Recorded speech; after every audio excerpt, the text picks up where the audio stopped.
JDU के नए अध्यक्ष बने नीतीश कुमार। राष्ट्रीय कार्यकारिणी की बैठक में लल्लन सिंह ने अध्यक्ष पद से दिया इस्तीफा।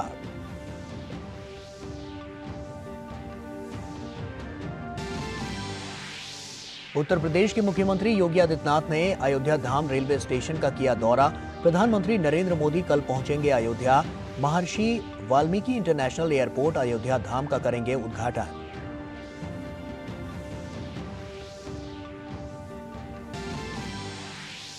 अब से थोड़ी देर में केंद्र, असम सरकार और उल्फा के बीच पूर्वोत्तर क्षेत्र में स्थायी शांति के लिए त्रिपक्षीय समझौते पर होंगे हस्ताक्षर। गृह मंत्री अमित शाह रहेंगे मौजूद।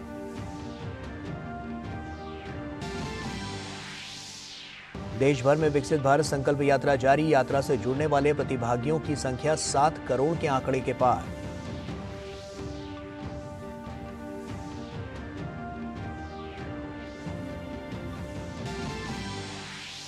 और कतर अदालत द्वारा 8 भारतीय पूर्व नौसेना कर्मियों की मौत की सजा कम होने पर विदेश मंत्रालय ने दी प्रतिक्रिया। कहा, विस्तृत निर्णय देखने के बाद निश्चित रूप से कानूनी टीम और परिवार के सदस्यों के साथ अगले संभावित कदमों पर करेंगे चर्चा। नमस्कार, आप देख रहे हैं डीडी न्यूज। आपके साथ मैं हूं गौरव श्रीवास्तव। और आइए आप सीधे आपको लिए चलते हैं। आपको बता दें कि गृह मंत्री अमित शाह शिरकत कर रहे हैं और ऐसे में असम सरकार और उल्फा के बीच समझौता यहां पर होने वाला है। उसकी तस्वीरें हम आपको दिखा रहे हैं। United liberation front of Assam ULFA के प्रतिनिधि, असम से आए हुए सिविल सोसाइटी ऑर्गेनाइजेशंस के सदस्य, मैं आप सबका इस बैठक में हार्दिक स्वागत करता हूं। माननीय प्रधानमंत्री जी की परिकल्पना और माननीय गृह मंत्री जी का कुशल मार्गदर्शन में असम में उग्रवाद को पूरी तरह से समाप्त करने हेतु आज भारत सरकार असम सरकार के बीच एक ऐतिहासिक समझौता किया जा रहा है। शांति प्रयासों को आगे बढ़ाने के लिए भारत सरकार, असम सरकार और उल्फा के बीच कई दौर। मुझे खुशी है कि आज इस ऐतिहासिक शांति समझौता पर हस्ताक्षर किया जाना है। इस समझौते में असम के साथ ही असम के लगभग सभी सशस्त्र समूहों का साथ शांति समझौता हो जाएगा। इस अवसर पर मैं माननीय गृह मंत्री जी को पुनः धन्यवाद करता हूं उनके सक्षम मार्गदर्शन के लिए, और साथ ही सभी स्टेक होल्डर्स को भी धन्यवाद देता हूं जिन्होंने इस शांति वार्ता में भूमिका निभाई। अब मैं आग्रह करूंगा सर, इस समझौते पर हस्ताक्षर करने की प्रक्रिया को आगे बढ़ाएं। महोदय, आज के इस ऐतिहासिक समारोह में उल्फा के 16 प्रतिनिधि तथा सिविल सोसाइटी ऑर्गेनाइजेशंस के 13 प्रतिनिधि उपस्थित हैं। मैं आपकी अनुमति से इनका नाम लेना चाहूँगा। उल्फा के chairman Shri Rajiv Rajkonwar, Shri Pradeep Gogoi vice chairman, Shri Gulab Barua general secretary, Shri Chitra Hazarika finance secretary, Shri Shashadhar Choudhury foreign secretary, Shri Hitesh Kalita deputy commander in chief, Shrimati Pranati Rekha Hazarika cultural secretary, Shri Deepak Daimary public secretary, Shri Anandram Das working council member, Shri Pawal Phukan working council member, Shri Ranjan Barua working council member, Shri Ananta Kakoti working council member, Shri Kankeswar Borgohain working council member, Shri Nipul Das working council member, Shri Upendra Borgohain working council member एवं Shri Ranju Saharia working council member. Sir, civil society organisations, mostly youth और students organisations के प्रतिनिधि यहाँ उपस्थित है। मैं उनका भी डेजिग्नेशन देना चाहूँगा। President all Moran students union, नमस्कार। प्रेसिडेंट ऑल आसाम मटक युवा छात्र सम्मेलन, president all Assam Sutiya students union, president all Assam Sonowal Kachari students union, president central committee all Dimasa students union, नमस्ते, general secretary all Koch Rajvanshi students union, president central committee all Tai Ahom students union, general secretary all Assam Kalita students union, president all Assam Hajong students union, general secretary all Assam Sarania Kacharia association, advisor all Assam Goria Moria Deshi Jatiya परिषद, adviser all Assam Matak युवा छात्र सम्मेलन, और सर्वोपरि joint secretary all Assam Koch Rajvanshi students union. अब मैं उल्फा के प्रतिनिधि दोनों से निवेदन करूंगा कि वो अपने आसाम के हाईएस्ट ट्रेडिशन गामसा प्रदान कर आदरणीय गृह मंत्री जी, आदरणीय चीफ मिनिस्टर आसाम एवं अन्य सीनियर ऑफिसर का स्वागत करें। धन्यवाद।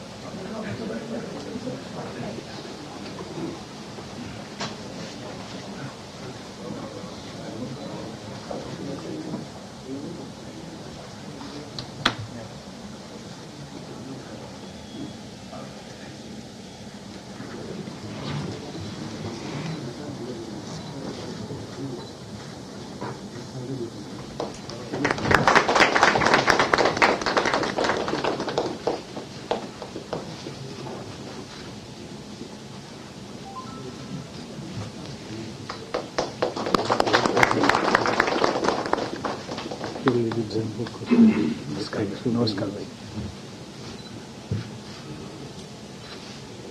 बल्ला जी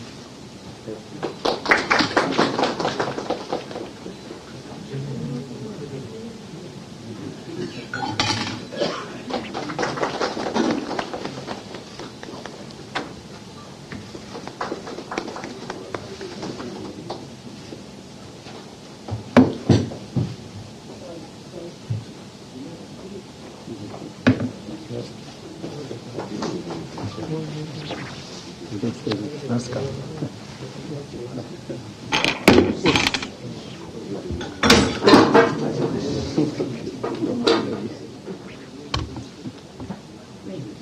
नमस्कार।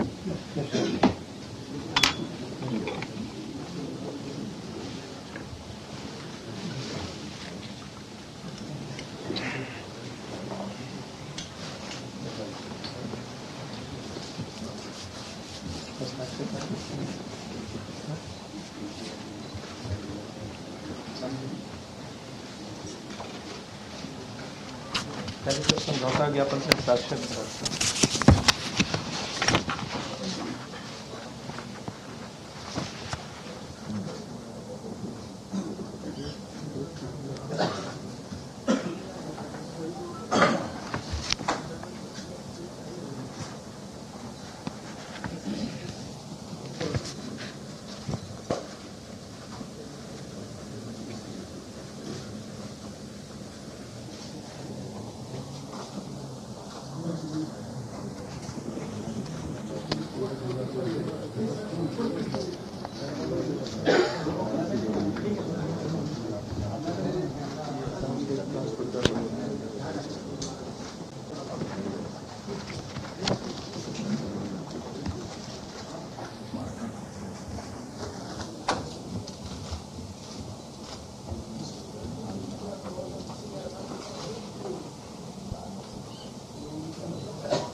ये पूरा में कम से कम 10,000 लोगों का निधन हुआ है।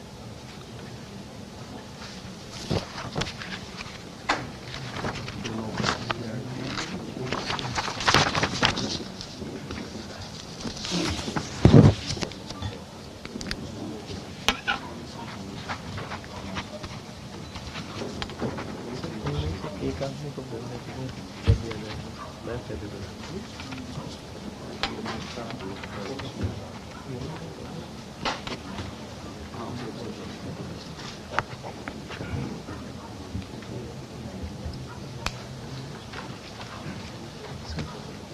चार 4,312 इनोसेंट लोग मरा है इस पूरा पोखरण में। 921 सिक्योरिटी पर्सनल मरा है और ये लोगों का मरा है 2,100। करीबन इतना बड़ा हादसा।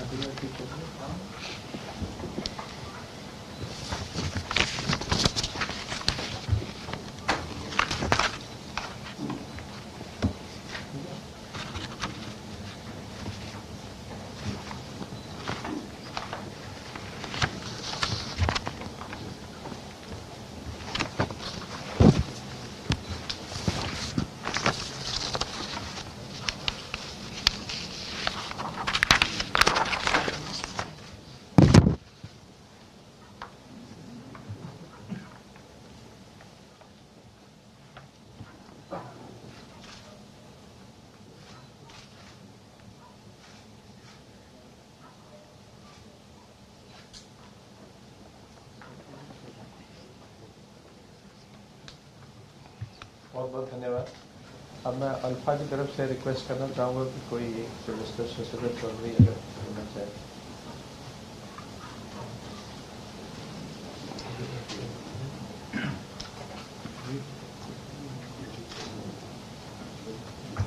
Honorable Home Minister of Union Government of India, Most Honorable our Chief Minister Himanta Biswa Sharma, Most Honorable Home Secretary A.K. Bhalla, Most Honorable DRD Pawan Kumar Leka, and all revered officials present here from Government of India and Government of Assam, most respected political leaders and most respected civil society organizations. I am very upset on behalf of the organization and my own behalf. I would like to offer our profound gratitude and ultimate thanks, what I cannot express to my language, to my Honorable Prime Minister Narendra Modi ji, my Honorable Home Minister Amit Shah ji, and our beloved Chief Minister Honorable Himanta Biswa Sharma, and to all these dignitaries. It would not have been happened. We assure you all the dignitaries, and I would like to send this message to my Honorable, Most Honorable Prime Minister of Union Government of India, Home Minister, Honorable Home Minister of Government of India, and Assam Chief Minister Honorable Himanta Biswa Sharma, that this accord will bring lasting peace as well as development in Assam, and we ULFA thereby would like to convey that we are very happy for resolutions we have got from you.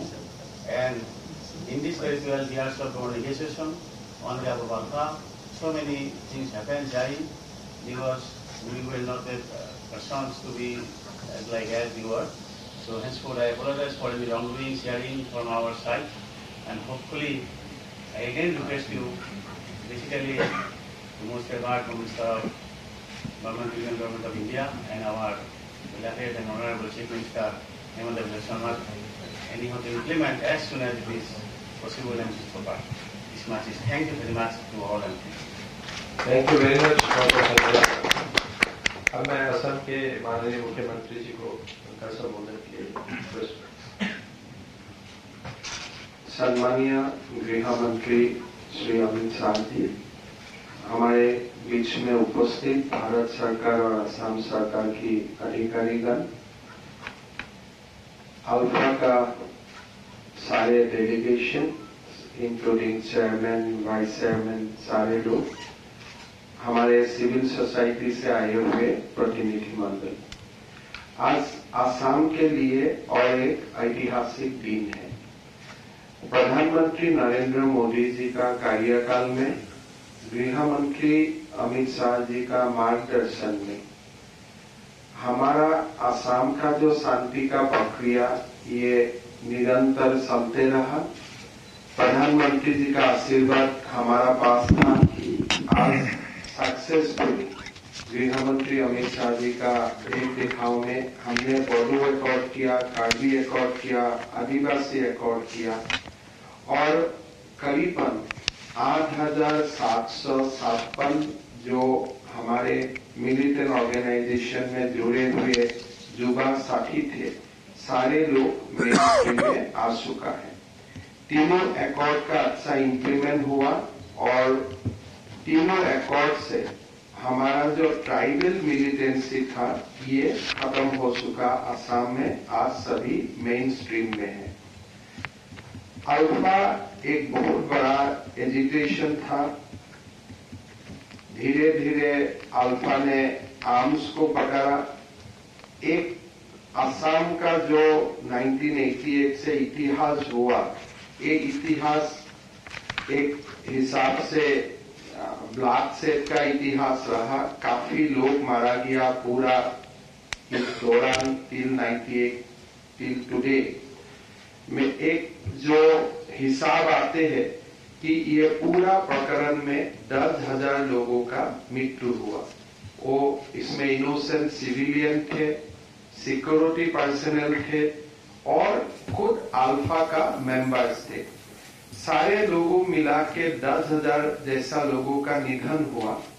और ये सारे 10,000 लोग अगर हम security force का 200-300 शहीदों को मैं छोड़ देता हूं तो ये 9,500 और जो लोग हैं ये असम का ही था। ये हमारे असमीज लोग ही था जिसका पूरा ये 20 साल का दौरान निधन हुआ।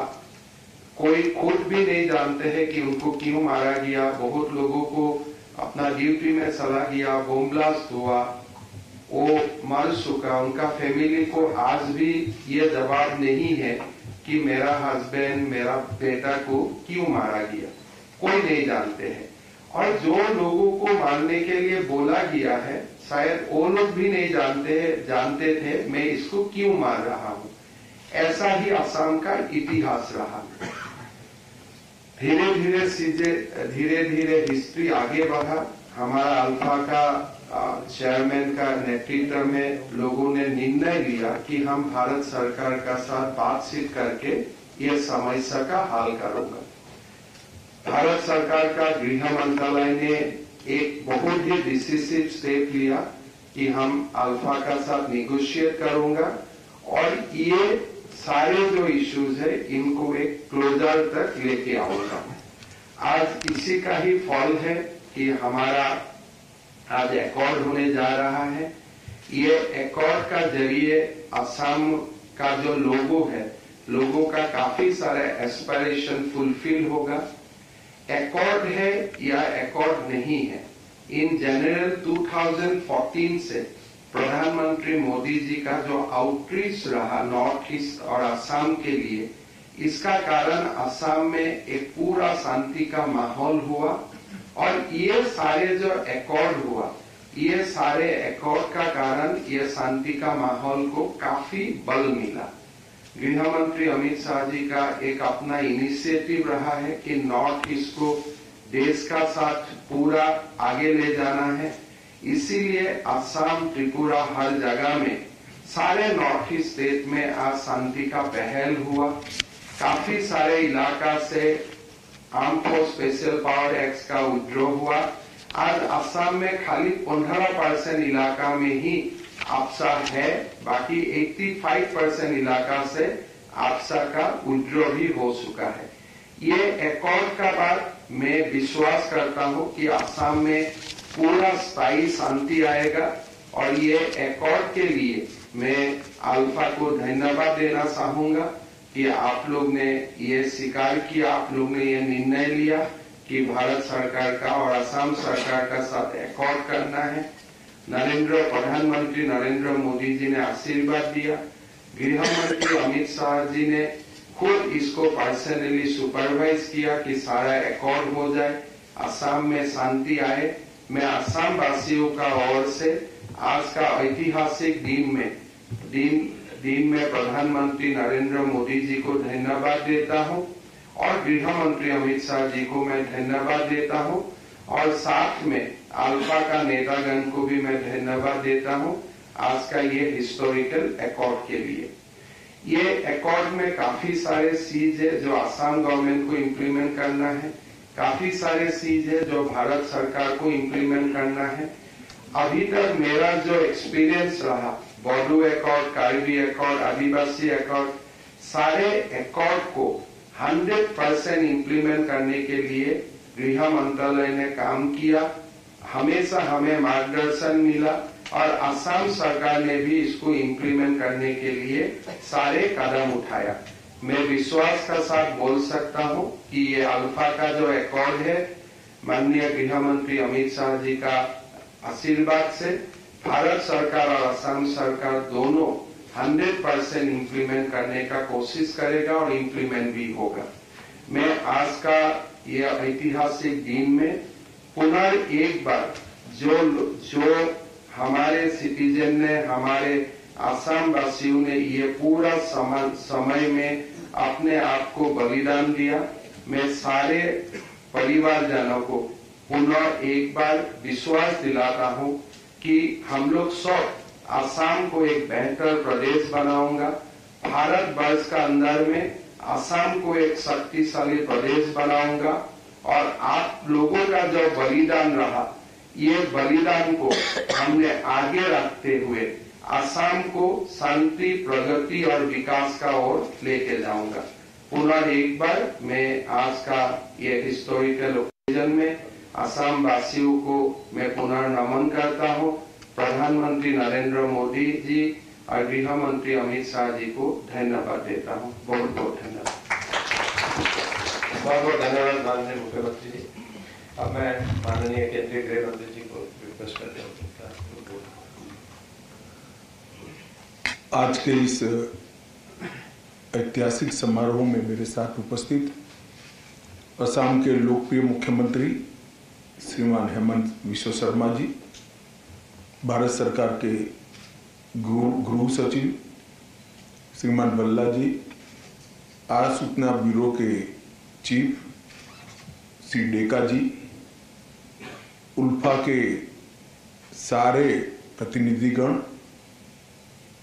नॉर्थ ईस्ट और असम के अलग अलग जाति संगठनों के और स्टूडेंट फेडरेशंस के प्रतिनिधिगण और प्रेस के मित्र, आज मेरे लिए बहुत हर्ष का विषय है कि आज असम के भविष्य के लिए एक सुनहरा दिन है। लंबे समय से असम ने हिंसा को झेला है, पूरे नॉर्थ ईस्ट ने हिंसा को झेला है। जब से मोदी जी प्रधानमंत्री बने तब से 2014 से दिल्ली और नॉर्थ ईस्ट की दूरी कम करने के प्रयास हुए। मन खोलकर खुले हृदय से सभी के साथ बातचीत की शुरुआत हुई और उनके मार्गदर्शन में ही उग्रवाद मुक्त, हिंसा मुक्त और विवाद मुक्त नॉर्थ ईस्ट की परिकल्पना लेकर गृह मंत्रालय चलता रहा। पिछले 5 वर्षों में 9 शांति और सीमा संबंधित समझौते अलग अलग राज्यों के पूरे नॉर्थ ईस्ट में हुए हैं। इसके कारण नॉर्थ ईस्ट के एक बड़े हिस्से में शांति की स्थापना हुई। रिकॉर्ड पर 9000 से ज्यादा काडर ने सरेंडर किया है और आसाम की मैं बात करूं तो 85% आसाम में से अब सपा को हटाया जा रहा है और आज भारत सरकार आसाम सरकार और united liberation front of Assam ULFA, उसके बीच में जो ट्राई पार्टी समझौता हुआ है, इससे आसाम के सभी हथियारी ग्रुपों की बात को यहीं पर समाप्त करने में हमें सफलता मिल रही है। ये आसाम और नॉर्थ ईस्ट की शांति के लिए बहुत महत्वपूर्ण है।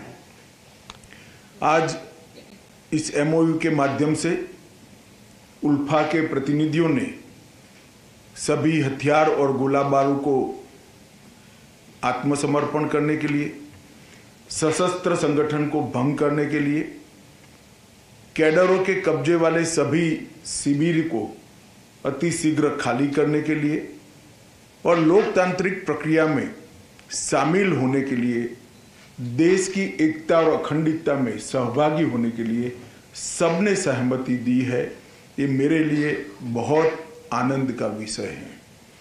सिर्फ उल्फा के संघर्ष की बात करें तो करीब करीब 10,000 लोग उल्फा के इतने लंबे समय के संघर्ष में मारे गए और 1979 से लेकर अब तक इधर और साइड से जो भी मारे गए होंगे वो सभी इस देश के ही नागरिक थे। आज ये समस्या का संपूर्ण समाधान हो रहा है, इसका मुझे आनंद है। उल्फा के प्रतिनिधियों से बात कर भारत सरकार के द्वारा एक बहुत बड़ी अमाउंट का पैकेज और इसके साथ साथ ढेर सारे आसाम के विकास के प्रोजेक्ट को भी हमने स्वीकृति दी है।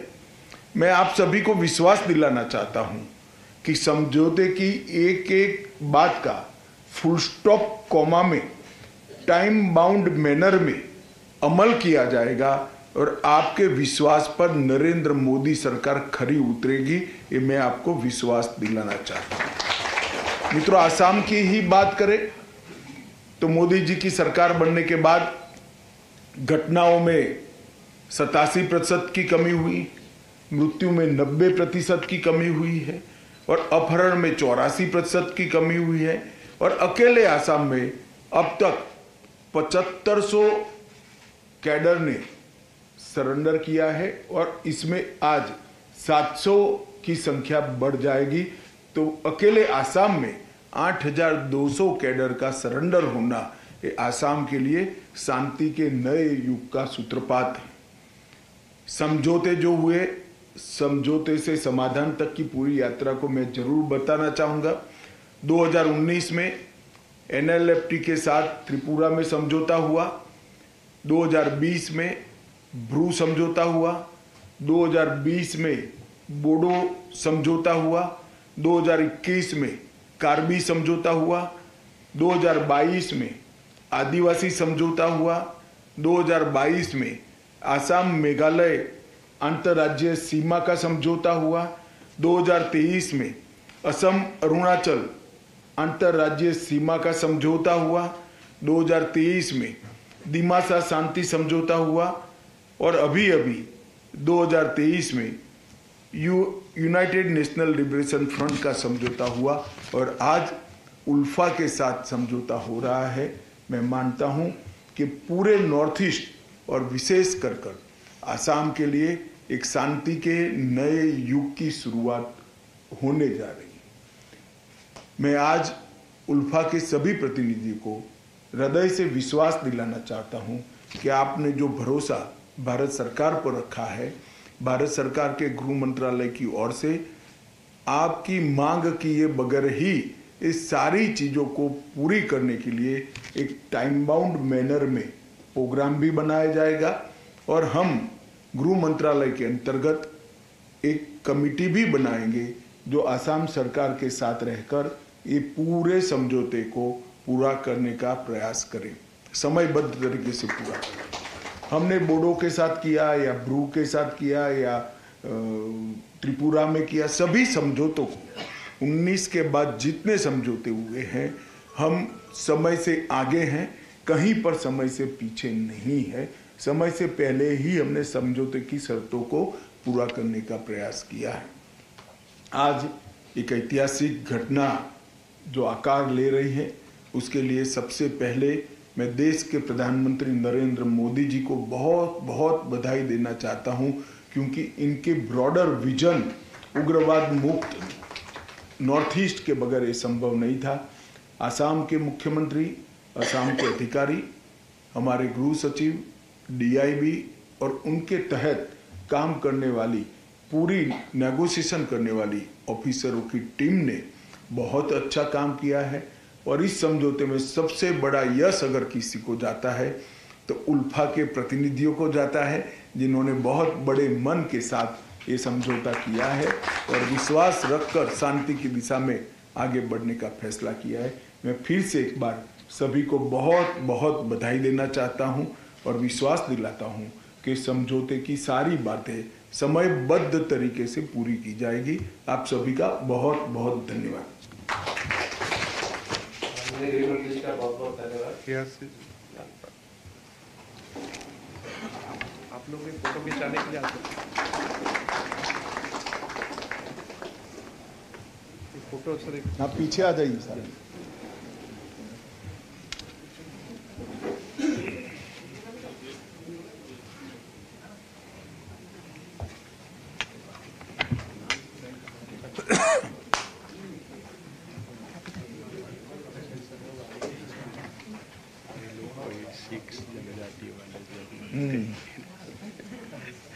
आपका भी बारी आएगा भैया, चिंता मत करो। तुम लोग के बारे में बताया कि अगली ये हो जाने से सारे समस्या साहब बोला है करेगा। थोड़े लोग इस ओर आ जाओ भाई।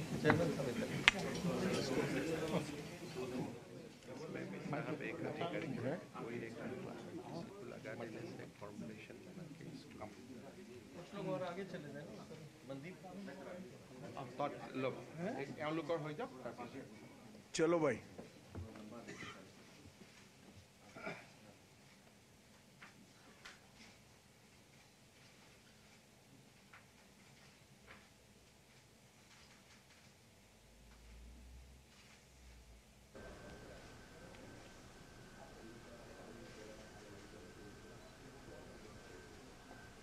एक बार आपसे चलो धन्यवाद भैया, थैंक यू वेरी मच।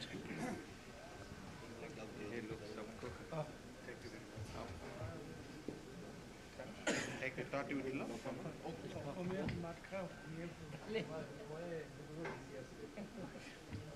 উঠিলা এক আগত হৈ গ'লে বাইদেউ ইফালৰ পৰা গৃহ সচিব গোটেইখিনি একেলগে থিয় হৈ নহ'লে দেৰি হৈ যাব।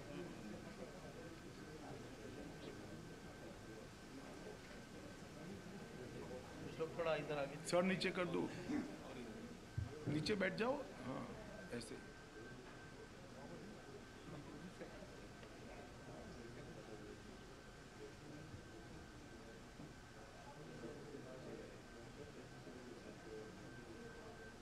चलिए एक बार गुवाहाटी जाने से ये लोग एक बार मीटिंग करते हैं।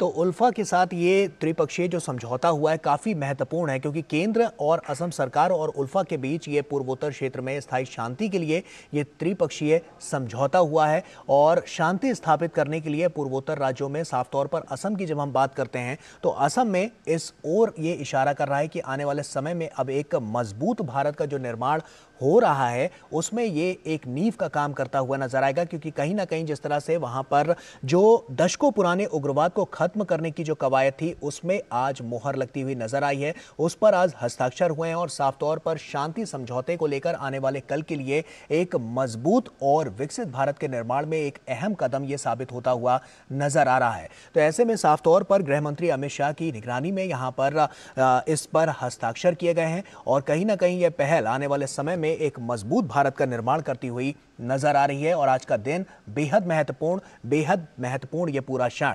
डिब्रूगढ़ से हमारे साथ सुबीना हमारी सहयोगी हमारे साथ जुड़ रही हैं, उनका रुख करते हैं।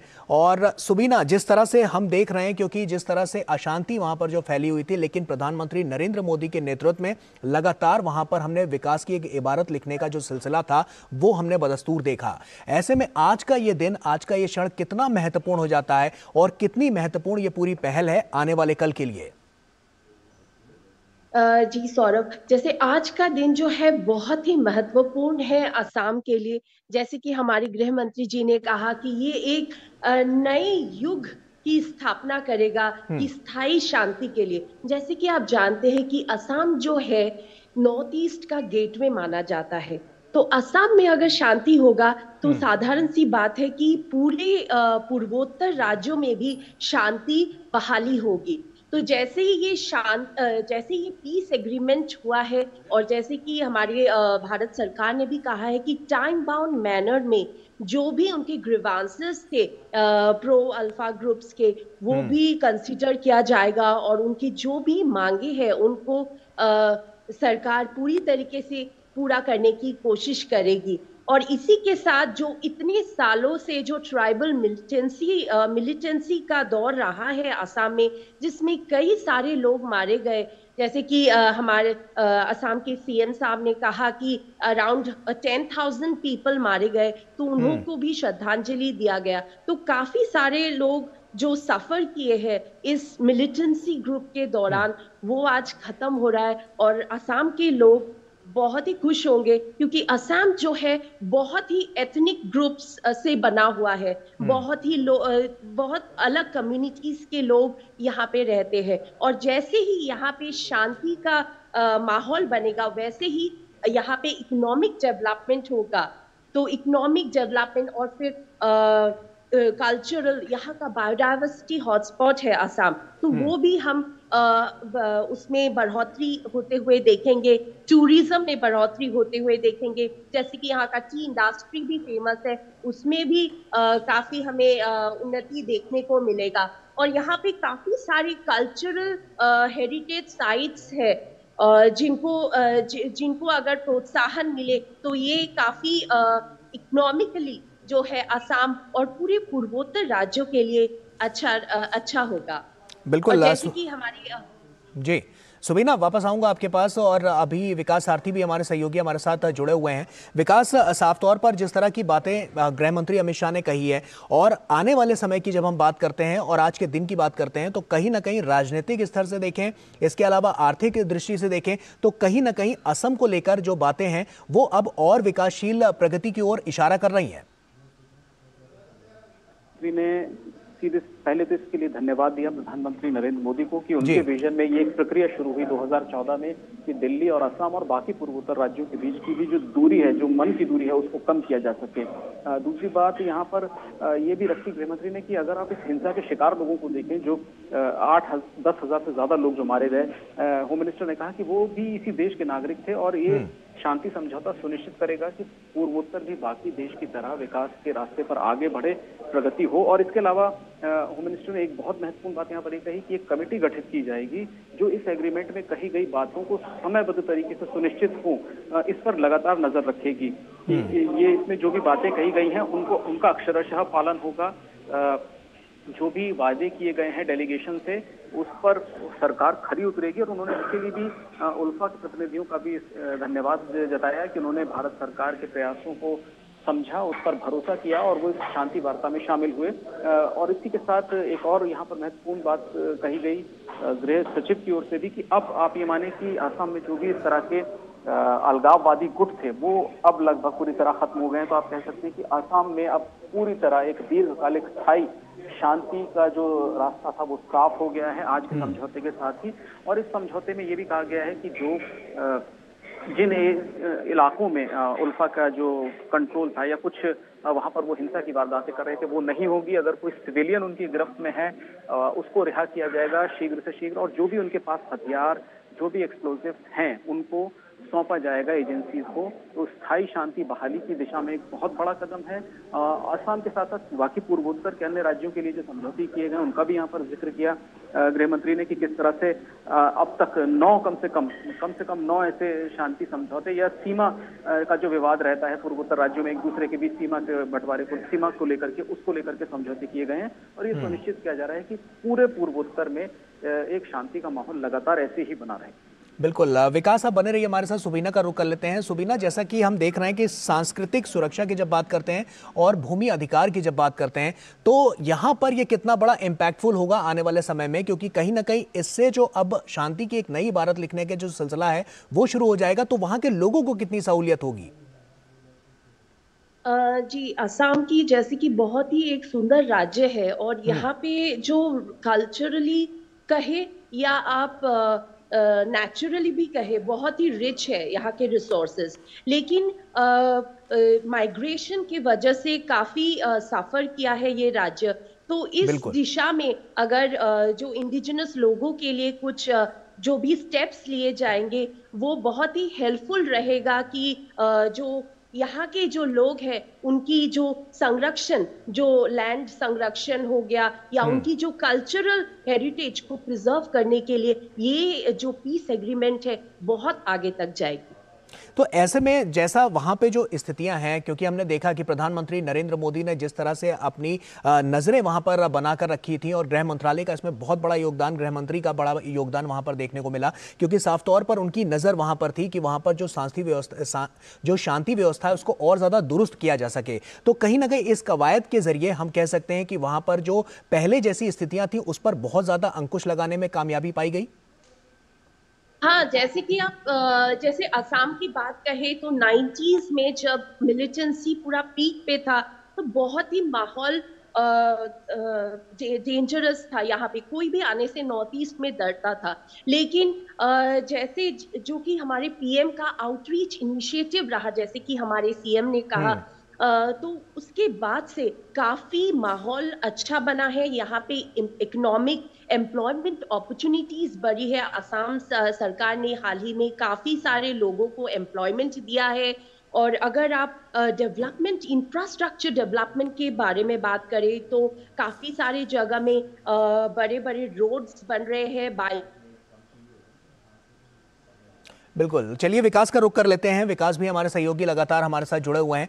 विकास, जैसा कि अभी हम जब गृह मंत्री को सुन रहे थे, उन्होंने साफ तौर पर कहा कि एक जो तमाम समझौते हैं वो 2019 के बाद बीते 5 सालों में तमाम समझौते ऐसे देखे गए हैं जिससे वहां पर शांति बहाली हुई है और 90% तक उन्होंने बताया कि वहां पर शांति बहाली वहां पर की गई है। तो कहीं ना कहीं कह सकते हैं कि बीते कुछ समय से जो स्टेप उठाए जा रहे थे आज उनको एक और अमली जामा पहनाया गया और आने वाले समय के लिए एक मजबूत नींव रखी गई है।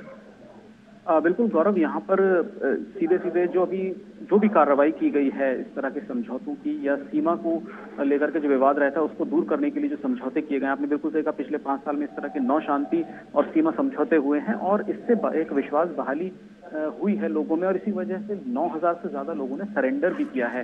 ये भी आंकड़ा अपने आप में काफी इम्प्रेसिव है। अगर आप ये देखें कि 9000 लोग अगर मुख्यधारा में शामिल हुए हैं, डेमोक्रेटिक प्रोसेस में शामिल हुए हैं हथियार छोड़ के, तो ये एक आप कह सकते हैं कि बड़ी जीत है शांति वार्ता में। और दूसरी बात यहाँ पर इसमें ये केवल आंकड़ों की बात नहीं है। अगर आप इसमें ये देखें कि पहले जो arm force special powers act जो था, आपका जो लगता था पूर्वोत्तर के राज्यों में, उसके आंकड़े भी इस बात को साबित करते हैं कि वायलेंस में बहुत हद तक गिरावट आई है। यानी अब इस वक्त केवल 15% ऐसे इलाके हैं पूर्वोत्तर में जिनमें सेना को इस विशेष कानून की जरूरत पड़ रही है। 85% ऐसी जगहों पर जहां पहले कभी आपका लागू रहता था वहां से वो हटा दिया गया है। यानी पूरी तरह एक डेमोक्रेटिक प्रोसेस जो है उसमें लोगों का यकीन हुआ है। हथियार छोड़कर इस तरह के अलगाववादी संगठन मुख्य धारा में शामिल हुए हैं, वो चुनाव लड़ रहे हैं, चुनकर विधानसभाओं में पहुंच रहे हैं। तो ये प्रक्रिया जो जारी है उसमें 14 से ही लगातार कोशिशें की जा रही थी कि पूर्वोत्तर के इस तरह के अलगाववादी गुटों को मुख्य धारा में लाया जाए। लेकिन केवल अगर आप पिछले 5 साल की ही बात कर लें तो कम से कम ऐसे 9 समझौते सफल रहे हैं और जिसका असर ये हुआ है कि बड़े पैमाने पर हथियार छोड़ करके लोग मुख्य धारा में शामिल हो रहे हैं। बिल्कुल, और इन्हीं समझौतों से ही ये समाधान तलाशा गया है जो आने वाले कल के लिए कह सकते हैं कि एक बड़ी पहल के रूप में साबित होता हुआ नजर आ रहा है। बहुत बहुत शुक्रिया विकास आपका और सुबीना आपका भी हमसे जुड़ने के लिए और तमाम जानकारियां हमसे साझा करने के लिए। और आइए अब खबरों का रुख करते हैं। आपको बता दें कि जनता दल यूनाइटेड की राष्ट्रीय कार्यकारिणी की आज नई दिल्ली में बैठक हुई। बैठक में लल्लन सिंह ने अध्यक्ष पद से इस्तीफा दे दिया। इस आशय का प्रस्ताव मीटिंग में खुद लल्लन सिंह ने लाया। लल्लन सिंह के इस्तीफे के बाद नीतीश कुमार को सर्वसम्मति से पार्टी का नया राष्ट्रीय अध्यक्ष चुना गया।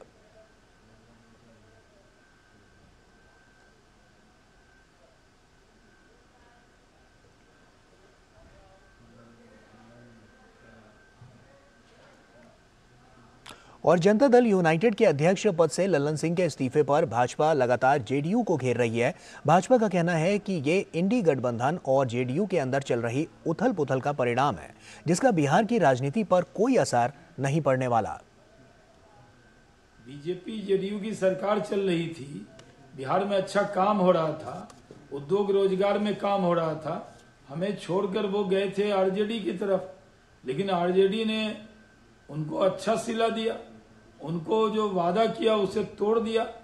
अब जब एनडीए अलायंस के संयोजक नहीं बने तो वो मुख्यमंत्री नीतीश कुमार जी अब राष्ट्रीय अध्यक्ष ही बन गए अपनी पार्टी के।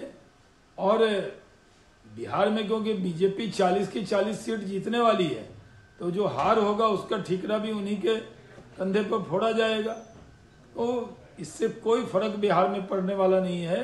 पहले भी ये पार्टी नीतीश कुमार जी की पार्टी मानी जाती थी, जिस तरह बसपा बहन जी की पार्टी, सपा अखिलेश जी की पार्टी और ये पार्टी नीतीश कुमार जी की पार्टी है, तो वो राष्ट्रीय अध्यक्ष बनते हैं। इससे बिहार की राजनीति पर कोई फर्क पड़ने वाला नहीं। जनता दल यूनाइटेड के राष्ट्रीय अध्यक्ष श्री लल्लन सिंह का इस्तीफा होना पहले से तय था। उसका कारण था कि कहीं न कहीं माननीय मुख्यमंत्री नीतीश कुमार जी का उन पर से विश्वास उठ चुका था और पूरी पार्टी बिखराव की स्थिति में आ गई थी। लोग पार्टी छोड़ करके भाग रहे थे।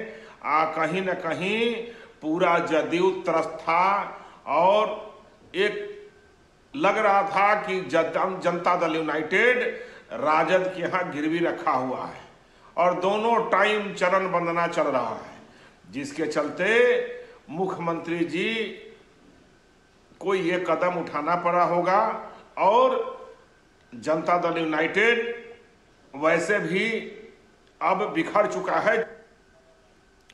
बिहार विधानसभा में विपक्ष के नेता विजय कुमार सिन्हा ने कहा, एक स्वाभिमानी व्यक्ति कभी इस प्रकार की विदाई स्वीकार नहीं करता और जब पार्टी और नेतृत्व का विश्वास ना रहे तो उस पद पर रहने का कोई औचित्य नहीं है। जो आया है जाना तय है, जो जन्म लिया है मरना तय है, लेकिन जो जाता है वो कीर्ति करके जाता है, उसकी वृत्ति उसके जस को बढ़ाता है।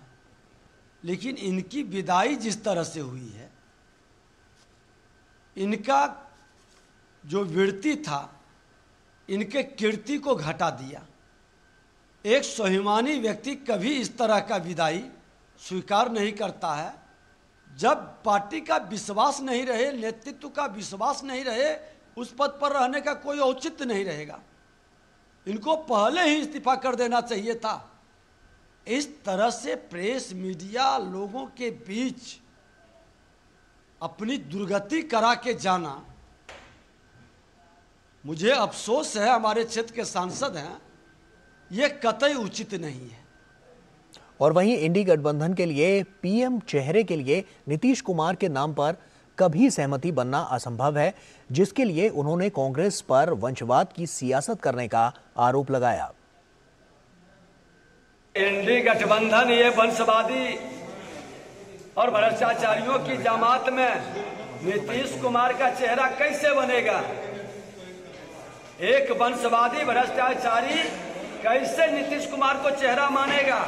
वहां तो कोई वंशवादी चाहिए और वंशवादी में नीतीश कुमार फिट नहीं बैठ रहे।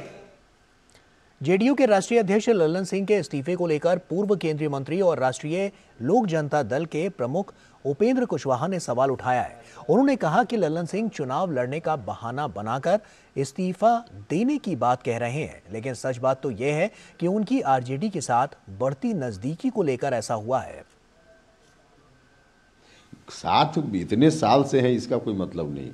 अभी जो राजनीति की परिस्थिति है उसके हिसाब से चीज़ों का डिसीजन होता है। अब स्वाभाविक रूप से ना आरजेडी की अपनी राजनीति है। अब नीतीश जी गलतफहमी के शिकार हो सकते हैं कि लालू जी नीतीश जी की राजनीति को आगे बढ़ाने के लिए कुछ करेंगे। ये कभी हो सकता है क्या? लालू जी अपनी राजनीति को और अपने बेटा की राजनीति को आगे बढ़ाएंगे और उस राजनीति को आगे बढ़ाने में स्वाभाविक रूप से नीतीश जी धीरे धीरे एलिमिनेट होंगे। और विदेश मंत्रालय के प्रवक्ता अरिंदम बागची ने प्रेस वार्ता की। कतर अदालत द्वारा 8 भारतीय पूर्व नौसेना कर्मियों की मौत की सजा को कम करने पर उन्होंने कहा कि अभी कतर का विस्तृत फैसला नहीं देखा गया। फैसले के बारे में मौखिक रूप से जानकारी सामने आई है। अरिंदम बागची ने कहा कि भारतीयों का हित पहली प्राथमिकता है। इसको लेकर लीगल टीम और प्रभावितों के परिवारों के साथ आगे की प्रक्रिया को लेकर चर्चा करेंगे। जब तक हम नहीं देख पाए जजमेंट पूरी तरह, हम खुद ना देख पाए, हमारी लीगल टीम ना देख पाए, हम और कुछ टिप्पणी इस पर नहीं करना चाहूँगा। आपने देखा है हमने उसमें क्या कहा था कि जो सेंटेंस है उसको रिड्यूस किया गया है। ये बयान दिया गया था, ये जजमेंट दिया गया था मतलब ओरल वे में, और जब तक डिटेल जजमेंट ना हो इसमें कहना ठीक नहीं है। अगला स्टेप्स हमने कहा कि डिस्कस करेंगे लीगल टीम के साथ, उनके फैमिलीज़ के साथ। हमारे जो भारतीय हैं, उनके परिवार वाले हैं, उन सबके हित के लिए हमारा सबसे सर्वाधिक कंसर्न हमारे उसके बारे में है। तो उस दृष्टिकोण से हम अभी थोड़ा वेट करते हैं जब तक हमारा वो जजमेंट हमारे पास और हम देख पाए।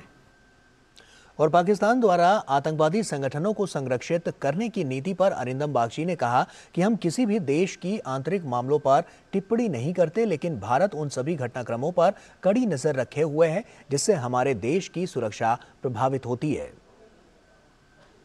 हम अन्य देशों के आंतरिक मामलों पर टिप्पणी नहीं करते हैं, लेकिन पाकिस्तान के कट्टरपंथी आतंकवादी संगठनों का ये इस तरह से मेन स्ट्रीम में आना कोई नई बात नहीं है और लंबे समय से उनकी राजनीति का हिस्सा बन चुका है। ये इस तरह के डेवलपमेंट्स में हमारे क्षेत्र की सुरक्षा पर गंभीर प्रभाव पड़ता है। हमारी ओर से हम उन सभी डेवलपमेंट्स को मॉनिटर करना जारी रखेंगे जिनका हमारी राष्ट्रीय सुरक्षा पर किसी तरह से भी प्रभाव पड़ सकता है। और 26/11 हमले के मास्टरमाइंड हाफिज सईद को सौंपने के लिए पाकिस्तान के प्रत्यर्पण अनुरोध को लेकर अरिंदम बागची ने कहा कि संबंधित दस्तावेजों के साथ पाकिस्तान सरकार से हाफिज सईद को भारत में प्रत्यर्पित करने के लिए कहा गया है। As you are aware, the person in question is wanted in numerous cases in India. He is also a UN proscribed terrorist. In this regard, we have conveyed a request along with relevant supporting documents to the government of India to extradite him, government of Pakistan to extradite him to India to face trial in a particular case. I think that is what you were referring to. So yes, we have of course been flagging the issue of activities that he's been wanted for. In this case, you specifically mentioned whether we wanted to extradite him. Yes, there has been a request sent to face trial in a particular case. और अब बात रामनगरी अयोध्या की।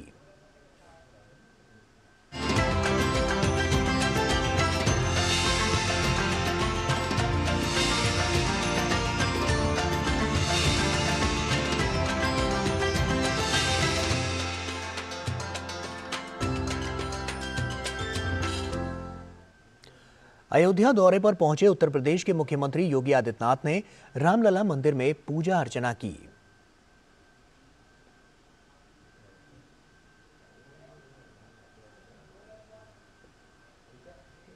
और इससे पहले योगी आदित्यनाथ ने अयोध्या धाम railway station पहुंचकर railway station का निरीक्षण किया।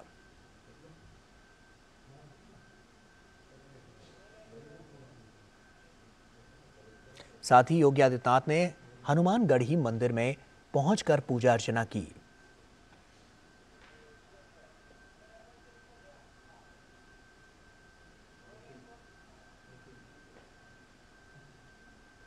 उत्तर प्रदेश के मुख्यमंत्री योगी आदित्यनाथ ने अयोध्या में उस मैदान का निरीक्षण किया जहां कल प्रधानमंत्री मोदी रैली करने वाले हैं।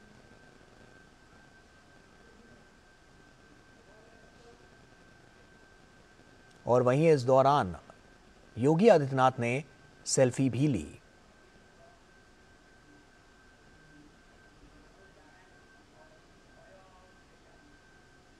उत्तर प्रदेश के अयोध्या में 22 जनवरी को श्री राम जन्मभूमि मंदिर में होने जा रहे प्राण प्रतिष्ठा समारोह के लिए पूरा देश उत्साहित है। इस बीच अयोध्या नगरी में भगवान राम और हनुमान की फूलों से सजी तस्वीरें आकर्षण का केंद्र बनी हुई हैं।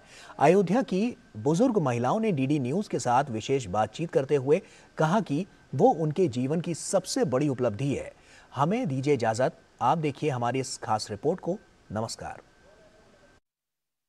रामलला की प्राण प्रतिष्ठा से पहले पूरी अयोध्या को सजाया जा रहा है।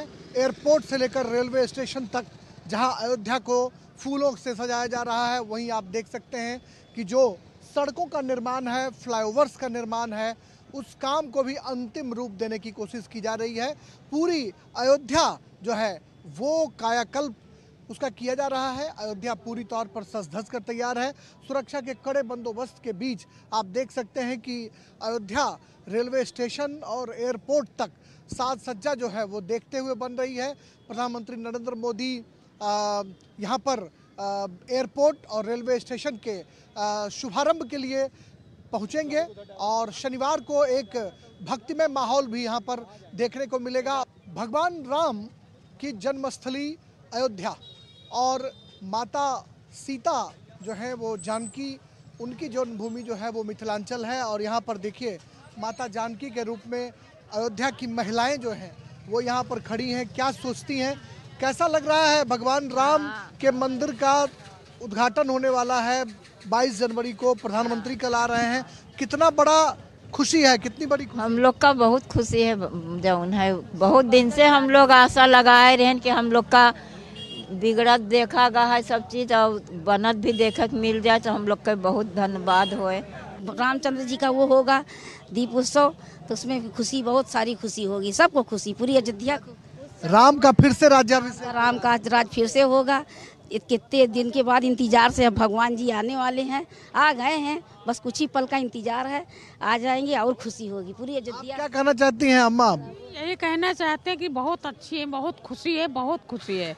हमारे सामने टूटा भी है और हमारे सामने बन भी रहा है, हमको ये बहुत खुशी है। प्रधानमंत्री के आगमन को लेकर अयोध्या पूरी तौर पर सज धज कर तैयार है और जो यहाँ की महिलाएं हैं, जो पुरुष हैं, वो भगवान राम के प्रति जो आस्था रखते हैं, जो श्रद्धा रखते हैं, वह कहीं ना कहीं काबिले तारीफ है और महिलाओं में अत्यंत खुशी का वातावरण देखने को मिल रहा है। वो कह रही हैं कि हमने भगवान को त्रिपाल में देखा, अब रामलला को हम भव्य मंदिर में विराजते हुए देखेंगे। अपनी ज़िंदगी में यह हमारी ज़िंदगी की सबसे बड़ी कामयाबी का दिन होगा। कैमरामैन मनमोहन सिंह के साथ अयोध्या उत्तर प्रदेश से मैं राजेश राज, डीडी न्यूज़ के लिए।